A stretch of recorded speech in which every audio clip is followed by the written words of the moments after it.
As you touched on the likes of Frank Warren, obviously you've got Eddie Hearns, Matchroom Sport.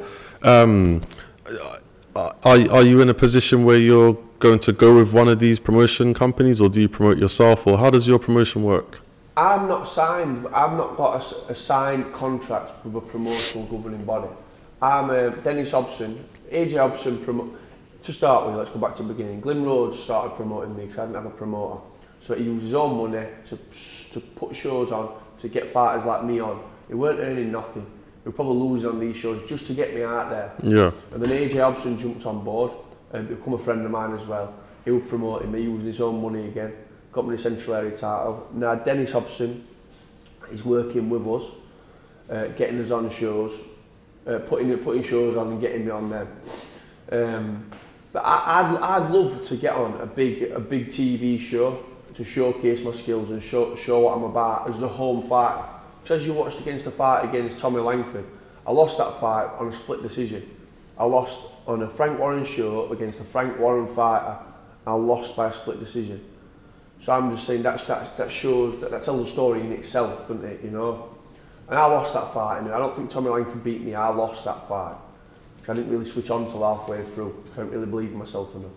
But yeah, if I could box for one of these on a big television show in the home corner to showcase my skills, I'd love to. That'd be absolutely fantastic. Yeah, of course it would be, but it's highly unlikely. But I have got a Commonwealth title, which is a big token really. So somebody's going to want it soon. Yeah, absolutely. Somebody's going to have to put me on soon. So well respected. Titles. It's a very absolutely. Title. Yeah. It is. Nigel Ben had this title. You know? So Anthony Joshua. I mean, in my division, I'm on about. Oh, you know okay. What I mean? Yeah. I think the last biggest, Billy Joe Saunders has had it. Nigel Ben's had it. I can't even think. I remember that. I remember writing down as well the first fight that I ever had it. I think it was a guy called Jimmy Keller. Was it Jimmy Keller? I can't remember. I written down it, and on your box rec he stood like this on picture, and he's got these like long white shorts on. Yeah. He's all English guy like this. So they were Australian. I think he won it in like 1930 something. So his title goes way back. It's a very well known title. So with that said, actually, just to take a slight different turn, what got you into boxing? Was it seeing guys like you just mentioned holding those titles? And no, I watched every Saturday night. Every Saturday night, just after casualty, finished at 9 o'clock or 10 o'clock, a Rocky come on for every week, you know what I mean, in a row, like one, then next week, Rocky 2, Rocky 3. I just watched Rockies. I remember looking at newspaper, the Sheffeild Star, and your classified ads you could look for like, or whatever they were, where advertised ads and all that. You could look for boxing gyms and stuff. I remember looking through them for ages and ages, trying to find one. I remember Sheffield Boxing Centre were in the right little one. I rang up and I think Glyn must have answered and said, come down on a certain day. And I did, and I just kept coming. I didn't necessarily love fighting. I didn't even like fighting. I just loved this gym, the whole community of the gym. We used to go places, we used to do stuff together. We got taught discipline. Nobody could bully anybody, but we got taught how to fight. Yeah. I didn't necessarily really like hurting other guys. I just loved being in this gym. You walk around yourself, it's like a museum, this gym. No, it's just a very, very, very beautiful gym. It is, it's great. It's got the spirit of boxing, you know? Exactly. Yeah. We've got a board over it, we've got a wall over here, the fighters that Glyn's trained in past. Like, I know you can't really see it a minute, but you've got like your Richie Wenton, who went on to box Marco Antonio Pereira. You've got Paul Silky Jones, Glyn trained him, he's won a world title. You've got Errol Bomber Graham, you must know Errol, he's probably one of the best fighters to never win a world title. Yeah, absolutely. Clinton Woods, he's trained him, world champion.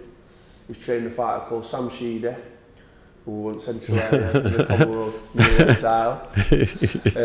You know, he's trained Naseem Hamid. You know, he's trained some great fighters over the years. There's great fighters have been in this gym. So that's probably what you can feel about it, you know. Yeah. As you just mentioned, like the likes of Errol Graham, Prince Naseem, legendary boxing city. You've got who's come out of here: Junior Witter, Johnny Nelson, obviously in current times, Kell Brook. Yeah. Let's just say, for example, Prince Naseem. Did he have a big impact on you as well in regards to being a young man coming up and watching the likes of? When I was a kid, I had that much anxiety. I could have been around all the world champions in the world. I wouldn't have even been able to see them. I'd have just been that anxious, you know what I mean, just for thinking about thoughts in my own head. Yeah. You know, and I'm only just really starting to control that over the last few years. I do used to get really anxious as a kid. So all these people that can tell stories about when they were a child, I can't really tell that many, because all I could remember thinking about was just thinking about being liked, or thinking about people looking at me, or this, that and other. I can't really tell you that many stories, because all I can remember is hating being a kid. Yeah. I'm happiest I've ever been being an adult, you know. Last 5 or 6 years, I'm probably the happiest I've ever been. My mate's dad once said to me, he says, the biggest prison in life is caring about what people think of you. Yep.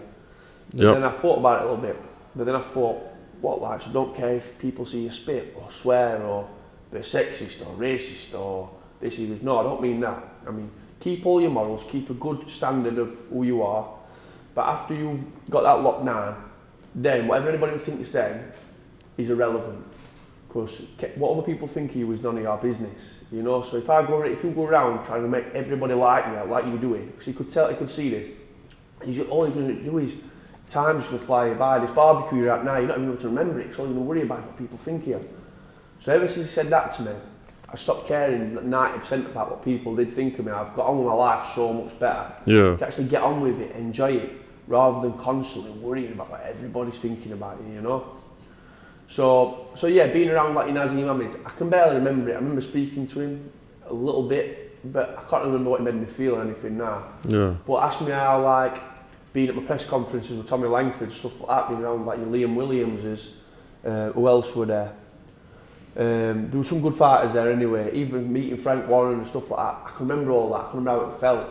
I can remember all these feelings from recent years. But from being a kid, I can barely remember anything really.